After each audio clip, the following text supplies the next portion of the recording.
Hello friends, welcome back to coding days. ఈ వీడియోలో నేను మీకు HTML లో హెడ్డింగ్స్ కోసం అయితే చెప్తాను. సో మరి ముందుగా వీడియోలోకి వెళ్ళే ముందు అయితే వీడియోని లైక్ చేయండి, షేర్ చేయండి, ఛానల్ అయితే సబ్స్క్రైబ్ చేసుకోండి. మరి HTML హెడ్డింగ్స్ అంటే ఏంటి అంటే మన మన ఏదైనా టాపిక్ హెడ్డింగ్స్ కానీ సబ్ టైటిల్స్ కానీ ఇస్తాం కదా, సో దాని హెడ్డింగ్స్ అని అంటారు. హెడ్డింగ్స్ వచ్చేసి 6 టైప్స్ ఉంటాయి.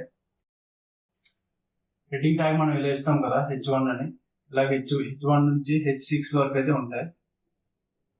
అంటే బేస్ ప్రయారిటీ బట్టి అంటే H1 వచ్చేసి మోస్ట్ ఇంపార్టెంట్,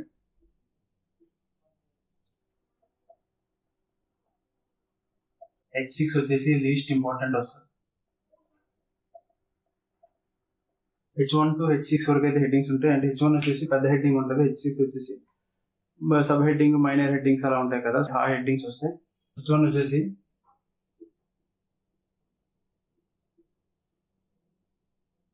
దీని అవుట్పుట్ వచ్చేసి పెద్ద హెడ్డింగ్.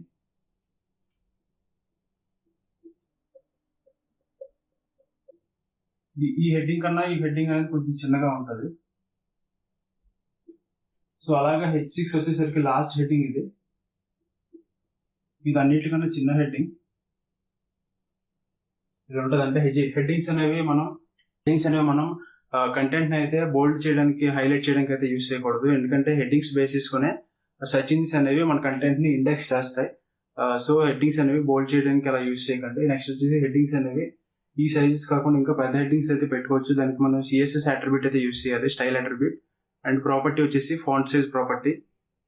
దాన్ని ఎలా యూజ్ చేస్తామంటే హెడ్డింగ్ ఇలా ఇస్తాం కదా H1 ని, ఇక్కడ వచ్చేసి స్టైల్ అట్రిబ్యూట్ ఇవ్వండి, ఈక్వల్ పెట్టేసి డబుల్ కోట్స్ లో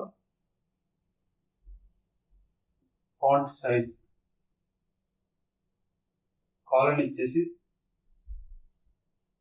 60 pixel semicolon double quotes close చేసేయండి.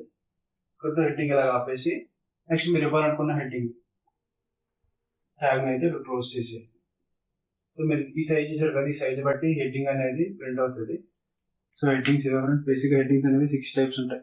H1 వచ్చేసి మోస్ట్ ఇంపార్టెంట్, H6 వచ్చేసి least important. So friends, video అయితే నచ్చిందని అనుకుంటున్నాను. వీడియో ఎలా ఉంది అనేది కమెంట్ సెక్షన్ లో చెప్పండి. సో వీడియో నచ్చినట్టయితే లైక్ చేయండి, షేర్ చేయండి, ఛానల్ అయితే సబ్స్క్రైబ్ చేసుకోండి, బెల్ ఐకాన్ యాక్టివేట్ చేసుకోవడం మర్చిపోద్దు. Okay friends, thank you.